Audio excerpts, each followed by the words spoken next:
Halo para penggemar Geprofis, pada video kali ini saya akan melanjutkan pembahasan seleksi mandiri ITS ya, Saintek Fisika.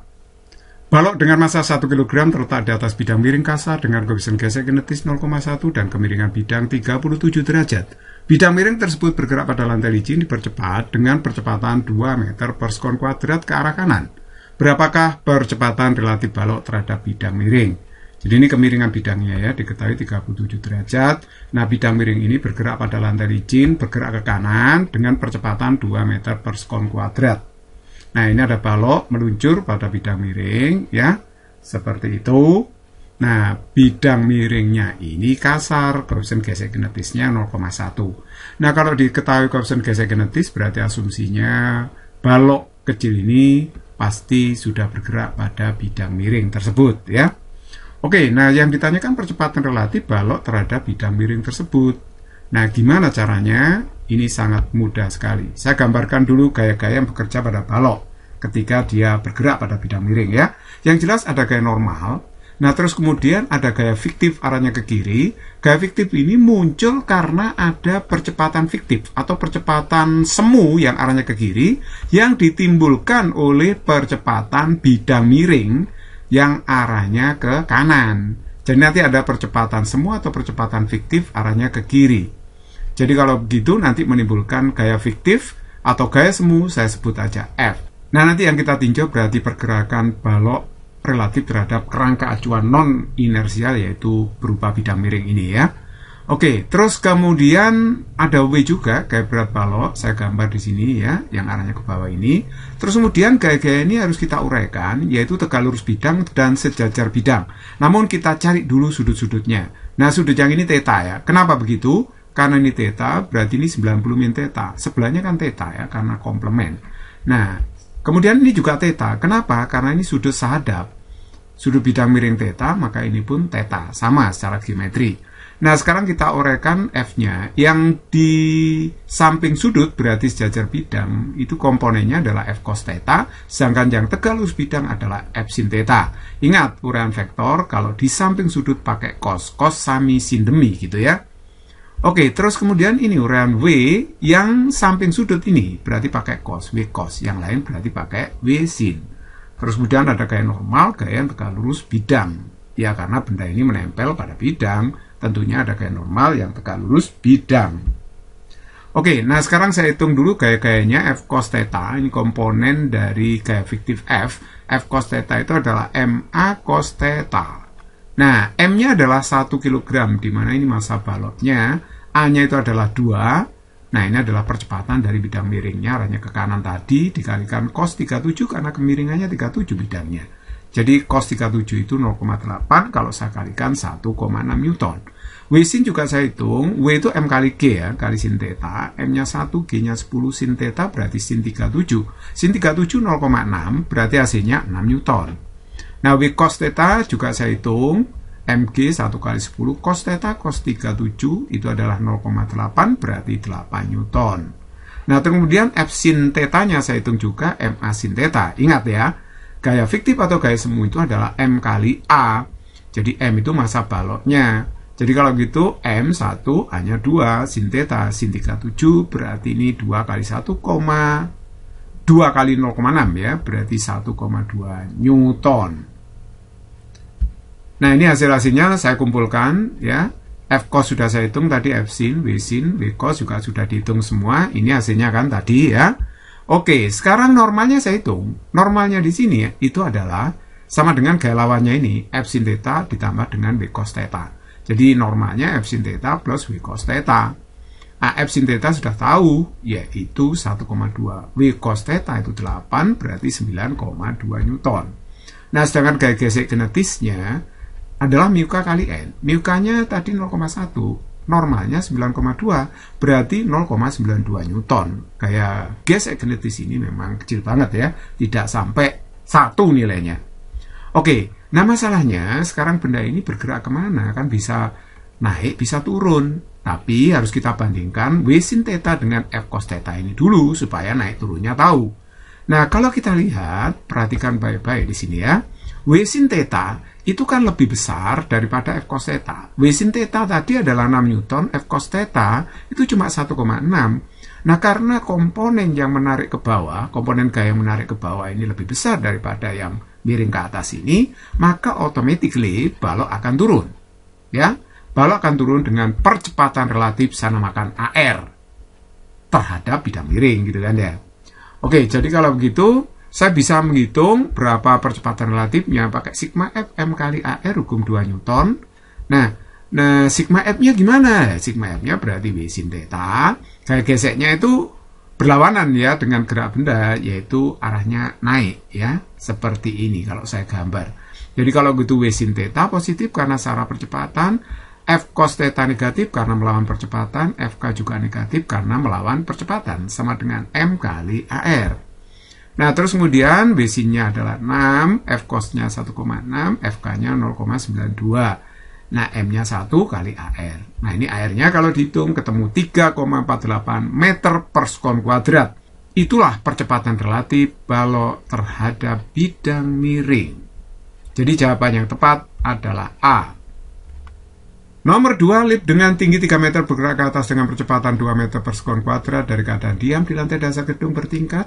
Pada saat lip pada ketinggian 5 meter dari lantai dasar. Kelereng dilempar vertikal ke atas dari lantai lift dengan kecepatan awal 6 meter per sekon relatif terhadap lift. Berapakah ketinggian lantai lift ketika kelereng tepat menyentuh lantai lift kembali?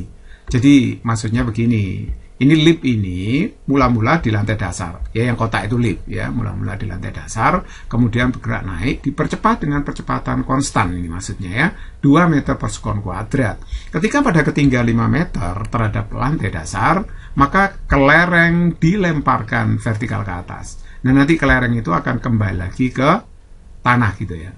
Ada 2 percepatan yang dialami kelereng ini. Yang pertama adalah percepatan semu atau percepatan fiktif, arahnya berlawanan dengan arah lift, tapi nilainya sama ya. Nah, kemudian ada percepatan gravitasi G. Jadi kalau kelereng ini bergerak vertikal ke atas, tentu saja mendapat perlambatan, ya, karena percepatannya itu berlawanan dengan gerak benda, gitu kan ya. Jadi kalau begitu gerakan kelereng relatif terhadap lift, nah nanti akan dapat perlambatan yang nilainya ini ya, G aksen G plus A. Kok dijumlah? Karena G dan A itu vektornya sama arah. Jadi 10 ditambah dengan 2. G-nya asumsinya 10 ya. Jadi 12 meter per sekon kuadrat. Nah, kita bisa menghitung berapa waktu atau lamanya kelereng itu untuk mencapai puncak dengan rumus ini. Ini kan gerakan GLBP relatif terhadap kerangka acuan lip ini ya. Jadi VT sama dengan VO min G aksen kali T. VT-nya 0 di puncak ya, VO-nya 6. Ini VO itu kecepatan awal relatif terhadap lead-nya ya, relatif terhadap lead. Jadi kerangka acuan lead. Nah, min G aksen ini juga percepatan perlambatan terhadap kerangka acuan lead. 12 kali T. Jadi kalau begitu T-nya ketemu setengah sekon. Ini waktu untuk menuju puncak. Padahal waktu naik itu sama dengan waktu turun kan. Nah, jadi waktu pulang pergi, naik turun, itu berarti 2 kali waktu ke puncak. 2 kali setengah, berarti 1 sekon. Jadi begitu kelereng dilempar vertikal ke atas, kemudian kembali lagi ke lantai lip, itu dalam waktu 1 detik, ya, 1 sekon. Nah, gerakan lip relatif terhadap lantai dasar sekarang. Nah, kita bisa menghitung berapa waktu yang dibutuhkan lip untuk menempuh jarak 5 meter. Terhadap lantai dasar ini. Kita pakai rumus GLBP biasa seperti ini. S-nya kan 5 ya. VO-nya 0, mula-mula diam lipnya terhadap lantai dasar. Setengah T kuadrat, A-nya lip itu 2 ya. Jadi kali T kuadrat, ini saya coret. Berarti T-nya ketemu akar 5 sekon. Jadi untuk menempuh jarak 5 meter, lip butuh waktu akar 5 sekon. Padahal tadi, begitu kelereng dilempar, sampai jatuh lagi kembali ke lantai lip, butuh 1 sekon. Jadi waktu total itu 1 ditambah akar 5 sekon. Jadi itu yang ditanyakan sebenarnya. Waktu berarti sejak lip bergerak sampai menempuh 5 meter, kemudian kelereng kembali ke lantai. Itu 1 sekon, berarti totalnya segini waktunya.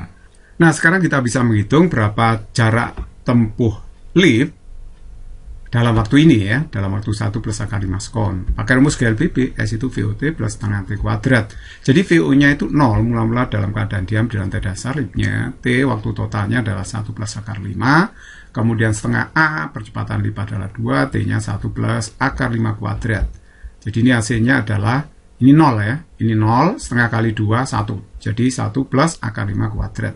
Ini kalau saya kuadratkan 1 plus 2 akar 5 plus 5. Berarti hasilnya 6 plus 2 akar 5 meter. Jadi jawaban yang tepat adalah E. Nomor 3, 3 buah balok dengan massa masing-masing M1, M2, M3 dihubungkan tali ringan melewati katrol K1, K2 yang massanya dapat diabaikan. Sistem dilepas dari keadaan diam sehingga balok M1 turun dengan kecepatan tetap. Koefisien gesek kinetis antara permukaan 0,1. Berapakah massa balok M1? Diketahui M2 sama dengan M3 sama dengan 10 kg. Oke, kita jawab ya. Saya gambar dulu gaya-gaya yang bekerja pada balok. Ada gaya berat balok 1 ya, MW1. Kemudian ada gaya berat balok yang kedua W2. Gaya berat di sini juga ada gaya normal pada balok yang kedua ini karena balok ini menempel bidang. Jadi ada N2. Terus kemudian ada gaya gesek juga karena katanya turun. M1-nya turun, jadi otomatis balok 2 ini akan naik, gaya geseknya melawan, yaitu arahnya turun ya. Nah terus kemudian ini ada gaya berat dari balok 3 W3, kemudian ada normal N3 gitu. Nah jadi kalau begitu perhatikan baik-baik, nanti balok M1 itu kan turun ya. Berarti kalau begitu balok yang kedua ini akan naik, sedangkan balok yang ketiga akan bergerak ke kiri seperti itu. Nah saya uraikan dulu, W2-nya itu menjadi W2 cos theta dan W2 sin theta seperti soal sebelumnya tadi ya.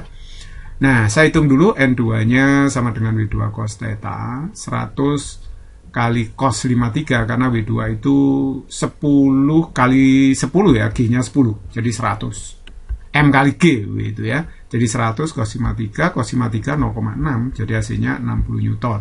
F2-nya F mu K kali N2. Mu K-nya 0,1 ya kan? Mu K-nya 0,1 ini dikalikan dengan 60. Jadi kalau gitu hasilnya 6 Newton. W2 sin theta saya hitung 100 kali sin 53 berarti 100 kali 0,8 80 Newton. N3 sama dengan W3 sama dengan 100 ya. F3 mu K kali N3 berarti 0,1 kali 100 hasilnya adalah 10. Nah sigma F M kali A. Tapi perhatikan tadi katanya balok M1 turun dengan kecepatan tetap. Jadi kalau kecepatan tetap, percepatannya itu pasti tidak ada, alias 0 ya. Jadi kalau begitu sigma F-nya nanti 0 di sini. Yang ruas kanan 0. Nah, sigma F yang ruas kiri adalah W1 secara gerak positif, W1 min W2 sin theta negatif, F2 negatif, F3 juga negatif, sama dengan 0. Jadi akhirnya W2 sin theta saya masukkan 80, F2-nya 6, ya kan? Oke. Terus kemudian F3-nya adalah 10. Jadi kalau begitu berapa ini? Kalau dihitung ketemunya adalah 96 Newton. Jadi kalau begitu berat balok 1 ini adalah 96 Newton supaya turun dengan kecepatan konstan. Tapi yang ditanyakan kan masanya. Kalau massa tinggal membagi dengan G 10. Ya berarti 9,6 kg. Jadi jawaban yang tepat adalah A. Physics is very easy and fun. Semoga bermanfaat.